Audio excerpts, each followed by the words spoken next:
Dear students, today we start with the chromosomal theory of inheritance. Most important one, the examination point of view, and easier one. ಏನು ಅಂತ ತಲೆ ಕೆಡಿಸ್ಕೊಳ್ಳೋ ಅವಶ್ಯಕತೆಯೂ ಇಲ್ಲ. Why Mendel's work remain unrecognized? ಯಾಕೆ ಮೆಂಡಲನ work ಆ ಕಾಲದಲ್ಲಿ ಅಷ್ಟೊಂದು important ಕೆಲಸವನ್ನು ಮಾಡಿದಾಗಲೂ ಸಹ ಯಾಕೆ ರಿಕಗ್ನೈಸ್ ಆಗಲಾರ್ದೆ ಹಾಗೆ ಉಳಿತು ಅಂತಕ್ಕಂಥ ಒಂದು ಪ್ರಶ್ನೆಗೆ ಕೆಲವೊಂದಿಷ್ಟು ಕಾರಣಗಳು ಇದ್ದಾವೆ. How communication is there now? You know that immediately we are going to be getting the information that's concerned with any event throughout the world. ಜಗತ್ತಿನ ಯಾವ ಭಾಗದಲ್ಲಿ ಏನು ಘಟನೆ ಸಂಭವಿಸಿದರೂ ತಕ್ಷಣವೇ ಮಾಹಿತಿ ನಮಗೀಗ ಸದ್ಯ ಸಿಗ್ತಾ ಇದೆ. But that was not same in those days. ಇದೇ ಥರ ಆಗಿನ ಕಾಲದಲ್ಲಿ ಇರಲಿಲ್ಲ. So communication was not so easy. It's a very very difficult. And one more thing, the Mendel has been tried. The mathematical approach was new and unacceptable. Biology ಒಳಗೆ ಮ್ಯಾಥ್ಸನ್ನು 100% ಅನ್ಎಕ್ಸೆಪ್ಟೇಬಲ್, ಅದು ಒಪ್ಕೊಳ್ಳತಕ್ಕಂಥ ಒಂದು ವಿಚಾರ ಆಗಿನ ಸಂದರ್ಭದಲ್ಲಿ ಆಗಿರಲಿಲ್ಲ. And the concept of gene factors as stable and discrete units could not explain the continuous variations. ಇವು ಏನಂದರೆ stable ಅಂತ ಹೇಳಿದ್ದಾನೆ, ಡಿಸ್ಕ್ರೀಟ್ ಅಂತ ಹೇಳಿದ್ದಾರೆ, ಆದರೆ ಬದಲಾಗ್ತಾ ಇದ್ದಾವೆ, ವೇರಿಯೇಷನ್ಸ್ ಆಗ್ತಾ ಇದ್ದಾವೆ, ಚೇಂಜ್ ಆಗ್ತಾ ಇದ್ದಾವೆ. ಇದಕ್ಕೆ ಸರಿಯಾದ ಎಕ್ಸ್ಪ್ಲನೇಷನ್ಸನ್ನು Mendel at that time he not answered. ಅದಕ್ಕೆ ಒಂದಿಷ್ಟು ಉತ್ತರಗಳು ಸಿಕ್ಕಿರಲಿಲ್ಲ. He could not give physical proof for the existence of the factors. Factors are the responsible for the inheritance of the traits ಅಂತ ಏನು ಹೇಳಿದ್ದಾನೆ. But what are those factors? ಆ ಫ್ಯಾಕ್ಟರ್ಸ್ಗಳು ಎಲ್ಲಿದ್ದಾವೆ, ಏನು, ಹೇಗೆ ಅಂತಕ್ಕಂಥ ಒಂದು ಯಾವುದೇ ಪ್ರೂಫನ್ನು ಮೆಂಡಲ್ಲು ಕೊಟ್ಟಿರಲಿಲ್ಲ. So with all these reasons the Mendel's work remain unrecognised, ಹಾಗೆ ಉಳ್ಕೊಂಡಿರ್ತಕ್ಕಂಥದ್ದನ್ನು ನೋಡ್ತಾ ಇದ್ವಿ.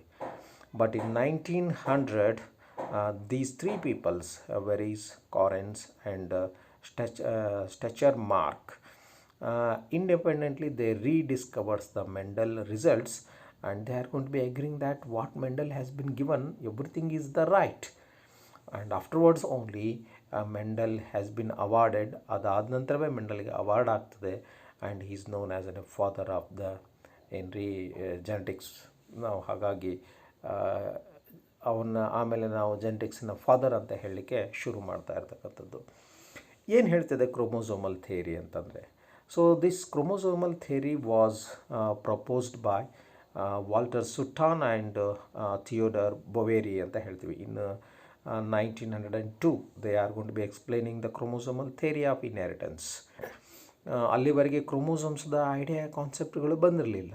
ಫ್ಯಾಕ್ಟರ್ಸ್ಗಳನ್ನು ಮಾತ್ರ ಮೆಂಡಲ್ ಎಕ್ಸ್ಪ್ಲೇನ್ ಮಾಡ್ತಕ್ಕಂಥದ್ದು. They said that pairing and separation of a pair of chromosomes lead to the segregation of a pair of factors that carried. ಹಾಗೆ ಈ ಫ್ಯಾಕ್ಟರ್ಸ್ಗಳು segregate ಆಗ್ತವೆ, separation ಆಗ್ತಾ ಇದ್ದಾವೆ. ಇದಕ್ಕೆ ಆಗಲಿಕ್ಕೆ ಕಾರಣ ಏನಪ್ಪ ಅಂದರೆ ಕ್ರೋಮೋಸೋಮ್ಸ್ಗಳು, ಹೋಮೋಲಾಗಸ್ ಕ್ರೋಮೋಸೋಮ್ಸ್ಗಳು ಸೆಗ್ರಿಗೇಟ್ ಆಗೋದ್ರಿಂದ ಈ ಫ್ಯಾಕ್ಟರ್ಸ್ಗಳು ಸೆಗ್ರಿಗೇಟ್ ಆಗ್ತಾ ಇದ್ದಾವೆ ಅಂತಕ್ಕಂಥದ್ದು ಒಂದು ವಿಚಾರ ಆಗ್ತಾ ಇದೆ. Sutton united the chromosomal segregation with the Mendelian principles and called the chromosomal theory of inheritance. No difference at all. ಇಲ್ಲಿ ಫ್ಯಾಕ್ಟರ್ಸ್ಗಳು ಮೂವ್ ಆಗ್ತಾ ಇರ್ತವೆ, ಇಲ್ಲಿ ಕ್ರೋಮೋಸೋಮ್ಸ್ಗಳು ಮೂವ್ ಆಗೋದನ್ನು ನೋಡ್ತಾ ಇದ್ವಿ. Remember these factors afterwards known as ಅನ್ genes. Where gene are present, ಎಲ್ಲಿದ್ದಾವೆ ಈ ಜೀನ್ ಅಂತ ಕೇಳಿದರೆ so it is very clear that nowadays we are saying the genes are present over the chromosome ಮೇಲ್ಗಡೆಗೆ ಇದ್ದಾವೆ ಅನ್ನೋದನ್ನು ನಾವೀಗ ಹೇಳ್ತಾ ಇದ್ದೀವಿ. So that here cell the chromosome is there, ಇಲ್ಲಿ ಕ್ರೋಮೋಸೋಮ್ ಇರೋದನ್ನು ನೋಡ್ತಾ ಇದ್ವಿ. And the gene is there here, ಇಲ್ಲಿ ಜೀನು ಪ್ರೆಸೆಂಟ್ ಆಗಿರೋದನ್ನು ನೋಡ್ತಾ ಇದ್ವಿ, gene, chromosome. So these are present in the cell. ಹಾಗಾಗಿ ಬಹಳ ನಮಗೆ ತಲೆ ಕೆಡಿಸ್ಕೊಳ್ತಕ್ಕಂಥ ವಿಚಾರ ಬರೋದಿಲ್ಲ. The chromosomes are the vehicles of heredity. ಕ್ರೋಮೋಸೋಮ್ಸ್ಗಳೇ ಏನಪ್ಪ ಅಂದರೆ ಹೆರಿಡಿಟಿಯ ವೆಹಿಕಲ್ಸ್ಗಳಾಗಿ ಕೆಲಸ ಮಾಡ್ತಾ ಇರೋದನ್ನು ನೋಡ್ತಾ ಇದ್ವಿ. And two identical chromosomes forms the homologous pairs. ಎರಡು ಒಂದೇ ರೀತಿಯಾಗಿರ್ತಕ್ಕಂಥ ಕ್ರೋಮೋಸೋಮ್ಸ್ಗಳನ್ನು you know that homologous chromosomes ಅಂತ ಹೇಳ್ತಾನೆ ಇದ್ವಿ ನಾವು. Okay, so they forms the homologous chromosomes. ಇಲ್ಲಿ ಹೋಮೋಲಾಗಸ್ ಕ್ರೋಮೋಸೋಮ್ಸ್ದು ಒಂದು ಸ್ಟ್ರಕ್ಚರನ್ನು ಇಲ್ಲಿ ನೀವು ನೋಡ್ತಾ ಇದ್ದೀವಿ. So the gene for eye colour, the gene for enzyme A. So these are present over these two are the homologous chromosomes. ಎರಡು ಹೋಮೋಲಾಗಸ್ ಕ್ರೋಮೋಸೋಮ್ಸ್ಗಳಿದ್ದಾವೆ. Gene for cytochrome is also there. It is from the mother and this one is from the father. Okay, the homologous pairs of chromosomes ಏನಾಗ್ತಾ ಅಂದರೆ pairing ಆಗ್ತಾ ಇದ್ದಾವೆ. So parental and maternal, ಒಂದು ತಂದೆ ಒಂದು ತಾಯಿಯಿಂದ ಬಂದಿರತಕ್ಕಂಥದ್ದು, ಆ್ಯಂಡ್ ಅಂಡರ್ಗೋಯಿಂಗ್ ದ ರೆಪ್ಲಿಕೇಶನ್ ಆಗ್ತಾ ಇದ್ದಾವೆ. ಸೊ ಸಿಸ್ಟರ್ ಕ್ರೋಮ್ಯಾಟಿಡ್ಸ್ಗಳು ಇಲ್ಲಿ ಫಾರ್ಮೇಷನ್ ಆಗೋದನ್ನು ನೀವು ನೋಡ್ತಾ ಇದ್ರಿ. These all things you know that, ಇವು ಎಲ್ಲವುಗಳ ಬಗ್ಗೆ ನಿಮಗೆ ಗೊತ್ತಿದೆ. ಸೊ ಮೆಟಾಫೇಸಲ್ಲಿ ಸೊ ಅದೇನು ಏನಾಗ್ತದೆ ಅಂತಂದರೆ ಕ್ರೋಮೋಸೋಮ್ಸ್ಗಳು ಡಿವೈಡ್ ಆಗೋದು ನಿಮಗೆ ಗೊತ್ತಿರತಕ್ಕಂಥ ವಿಚಾರ. ಹಾಗಾಗಿ ಭಾಳಷ್ಟು ಅದನ್ನು ನಾವೇನು ಹೇಳುವ ಅವಶ್ಯಕತೆ ಇಲ್ಲ. Homologous chromosomes pairs aggregate during gamete ಫಾರ್ಮೇಷನ್ದಲ್ಲಿ ಈ ಹೋಮೋಲಾಗಸ್ ಕ್ರೋಮೋಸೋಮ್ಸ್ಗಳು ಬೇರೆ ಬೇರೆ ಆಗೋದನ್ನು ನೀವು ನೋಡ್ತಾ ಇದ್ದೀರಿ. ಇಲ್ಲಿ ಹೋಮೋಲಾಗಸ್ ಕ್ರೋಮೋಸೋಮ್ಸ್ ಇದ್ದಾವೆ. These homologous chromosomes are segregating, separation ಆಗ್ತಾ ಇದ್ದಾವೆ. ಇಲ್ಲಿ ರೆಪ್ಲಿಕೇಶನ್ ಆಗ್ತವೆ, ಸಪ್ರೇಷನ್ ಆಗೋದನ್ನು ನೋಡ್ತಾ ಇದ್ದೀವಿ ಮಿಯೋಸಿಸಲ್ಲಿ. So then so everything in cell ಡಿವಿಷನ್ದಲ್ಲಿ ಆ ಥರ ಆಗೋದನ್ನು ನಾವು ನೋಡ್ತಾ ಇದ್ದೀವಿ, as you know that already. So segregation is independent. ಅವು ಇಂಡಿಪೆಂಡೆಂಟ್ ಆಗಿ ಸಪ್ರೇಟ್ ಆಗೋದ್ರ ಬಗ್ಗೆ ನಾವು ಇಂಡಿಪೆಂಡೆಂಟ್ ಅಸಾರ್ಟ್ಮೆಂಟಲ್ಲಿ ಸ್ಟಡಿ ಮಾಡ್ಕೊಂಡಿದ್ದೇವೆ. So that means the movement of chromosomes, that is nothing but almost all that is a movement of a factors, because factors are present over the chromosomes ಹೆಂಗೆ move ಆಗ್ತವೆ ಹಾಗೆ ಏನಾಗ್ತವೆ ಅಂದರೆ ಫ್ಯಾಕ್ಟರ್ಸ್ಗಳು ಮೂವ್ ಆಗ್ತವೆ. Those factors are nowadays we are saying that the gene. ಅವುಗಳಿಗೆ ನಾವು gene ಅಂತ ಹೇಳ್ತಾ ಇರ್ತಕ್ಕಂಥದ್ದು. So that is called as an chromosomal theory. ಅದಕ್ಕೆ ನಾವು ಕ್ರೋಮೋಸೋಮಲ್ ಥಿಯರಿ ಆಫ್ ಇನ್ಹೆರಿಟೆನ್ಸ್ ಅಂತ ಹೇಳ್ತಾ ಇದ್ದೀವಿ. ಸೊ ಈ ಒಂದು ವಿಚಾರ ಇಲ್ಲೇ, jeans are present over on the chromosomes, hands they show similar behaviours as that of the chromosomes ಥರನೇ ಬಿಹೇವಿಯರನ್ನು ಅದು ತೋರಿಸ್ತಾ ಇದೆ. ಈ ಕ್ರೋಮೋಸೋಮಲ್ ಥಿಯರಿಯನ್ನು ಒಂದಷ್ಟು ಚೆನ್ನಾಗಿ ಎಕ್ಸ್ಪ್ಲೇನ್ ಮಾಡಲಿಕ್ಕೆ ದ ಥಾಮಸ್ ಹಂಟ್ ಮೊರ್ಗಾನ್ ಅಂತ ಹೇಳ್ತಿದ್ವಿ. ಈ worked out with the fruit flies, ನೊಣಗಳ ಜೊತೆಗೆ ಒಂದಿಷ್ಟು ಎಕ್ಸ್ಪಿರಿಮೆಂಟನ್ನು ಮಾಡ್ತಾಯಿದ್ದೆ. ಡ್ರೋಸೋಫಿಲಾ ಮೆಲನೋಗಾಸ್ಟರ್ ಅಂತ ಹೇಳ್ತಾಯಿದ್ವಿ, to prove the chromosomal theory of inheritance. ಹೇಗೆ ಕ್ರೋಮೋಸೋಮ್ಸ್ಗಳ ಮೂವ್ಮೆಂಟ್ ಆಗ್ತದೆ ಅನ್ನೋದನ್ನು ಪ್ರೂವ್ ಮಾಡಲಿಕ್ಕೆ ಈ ಮಾರ್ಗನ್ ಹ್ಯಾಸ್ ಬಿನ್ ಟ್ರೈಡ್. ಈ ಮಾರ್ಗನ್ ಆಧಾರದ ಮೇಲೆ ಒಂದಿಷ್ಟು ಕ್ವಶನ್ಸ್ಗಳು ಎಕ್ಸಾಮ್ಗೆ ಬರ್ತಾವೆ. ಹಾಗಾಗಿ ಬಿ ಕೇರ್ಫುಲ್, ಒಂದಿಷ್ಟು ನೀವು ಹುಷಾರಾಗಿರಿ. Drosophila is a suitable. ಒಂದು question always comes that Drosophila ಮೆಲನೋಗಾಸ್ಟರನ್ನೇ ಯಾಕೆ ಅವನು ಎಕ್ಸ್ಪಿರಿಮೆಂಟಿಗೆ ಸೆಲೆಕ್ಷನ್ ಮಾಡಿಕೊಂಡ, ಲೈಕ್ ದ್ಯಾಟ್ ಪೀ ಪ್ಲ್ಯಾಂಟನ್ನೇ ಯಾಕೆ ಎಕ್ಸ್ಪಿರಿಮೆಂಟಿಗೆ ಸೆಲೆಕ್ಷನ್ ಮಾಡಿಕೊಂಡ್ರು ಮೆಂಡಲ್ ಅಂಥೇಳಿ ಅಲ್ಲಿನೂ ಹೇಗೆ ಬರ್ತದೆ, ಅದೇ ರೀತಿ ಇಲ್ಲಿನೂ ಸಹ ಈ ಕ್ವಶನ್ ಅರೈಸ್ ಆಗ್ತದೆ. It is and this is because, ಇದಕ್ಕೆ ಕಾರಣ ಏನಪ್ಪ ಅಂದರೆ they can grow on simple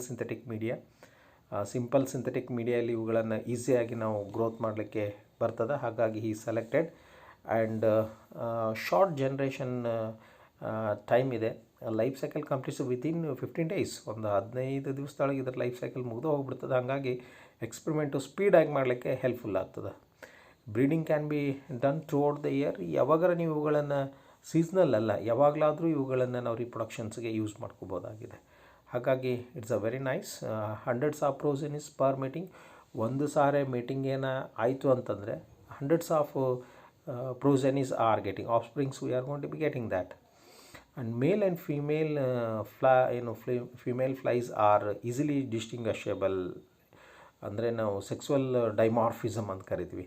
ನೋಡಿದ್ರೇ ಗೊತ್ತಾಗ್ತದೆ. Male is a smaller, the female smaller than the female. ಫೀಮೇಲ್ಗಿಂತ ಮೇಲ್ ಏನಾಗಿರುತ್ತೆ ಅಂದರೆ ಸ್ಮಾಲರ್ ಆಗಿರೋದನ್ನು ನೋಡ್ತಾ ಇದ್ವಿ. And it has many types of, this is the most important, many types of hereditary variations ಇದ್ದಾವೆ that can be seen with low power microscope. Low power ಮೈಕ್ರೋಸ್ಕೋಪ್ದಲ್ಲಿಯೂ ಸಹ ಏನಾಗ್ಬೋದು ಅಂದರೆ ಈ ಹೆರಿಡಿಟರಿ ವೇರಿಯೇಷನ್ಸ್ಗಳನ್ನು ನಾವು ನೋಡಲಿಕ್ಕೆ ಸಾಧ್ಯ ಇದೆ. Due to all these reasons the Morgan ಈ ಸೆಲೆಕ್ಟಿಂಗ್ ದ ಫ್ರೂಟ್ ಫ್ಲೈಸ್. ಹಾಗಾಗಿ ಈ ಫ್ರೂಟ್ ಫ್ಲೈಸನ್ನೇ ಅವನು ಏನು ಮಾಡ್ಕೊಳ್ತಾರೆ ಅಂದರೆ ಸೆಲೆಕ್ಷನನ್ನು ಮಾಡ್ಕೊಂಡಿರೋದನ್ನು ನಾವು ನೋಡ್ತಾ ಇದ್ದೀವಿ.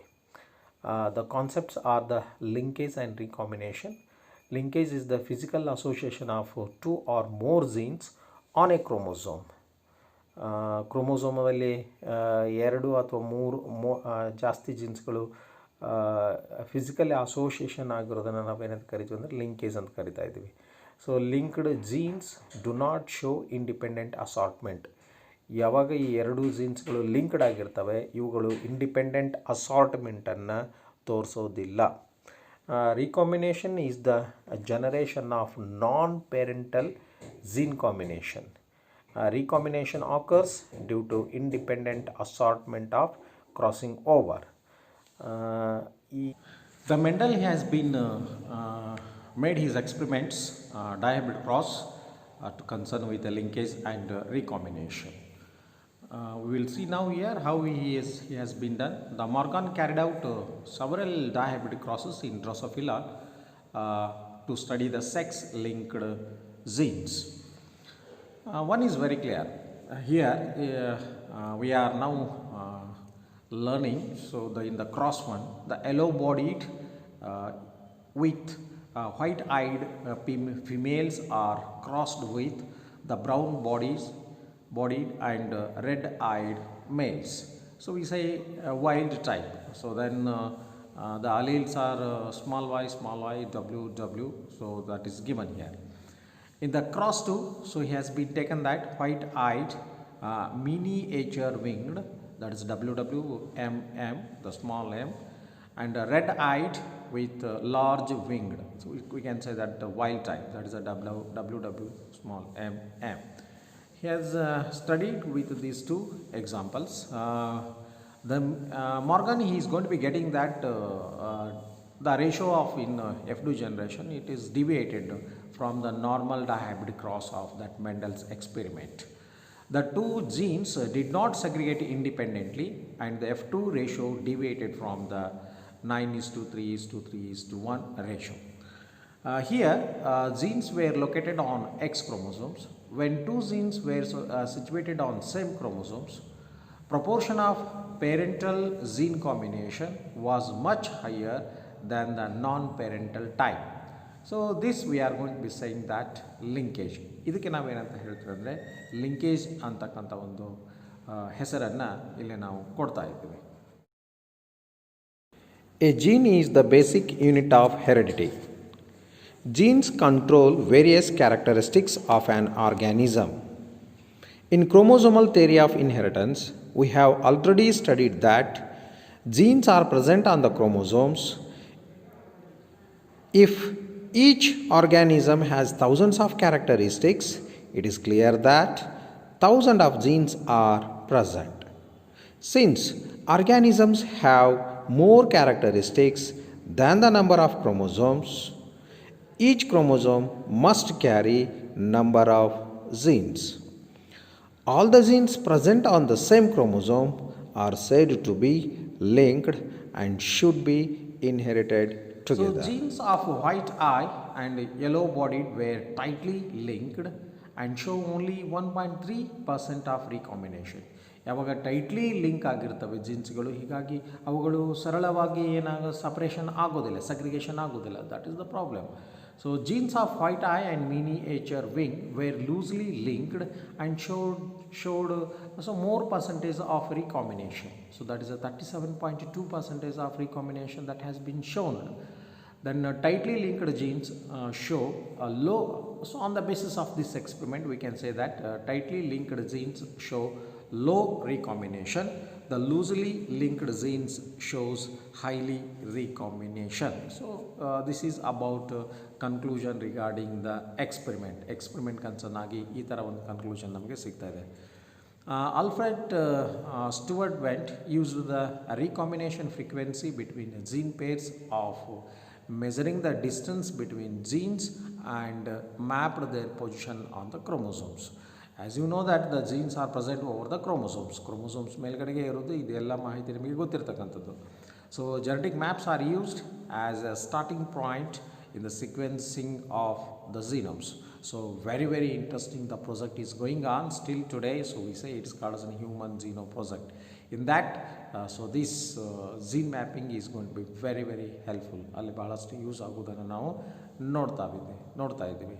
So this is about linkage and recombination. I don't know you know that what is meant by the recombination. I hope ನಿಮಗೆ ಗೊತ್ತಿದೆ ಅಂತ ಅನಿಸುತ್ತೆ, because you are already here that you have seen the board video. So in that they explain that what is meant by the recombination. Recombination is the one, it is a combination of the new genes. ಒಂದು ಹೊಸದು ಅಲ್ಲಿ ಸೇರಿಕೆ ಆಗೋದನ್ನು we say it is called as a recombination. So ಅದಕ್ಕೆ ನಾವು recombination ಅಂತಕ್ಕಂಥದ್ದನ್ನು ನಾವು ಹೇಳ್ತಾ ಇದ್ದೀವಿ. Okay, we will continue. ಮತ್ತೆ ನಾವು ಕಂಟಿನ್ಯೂ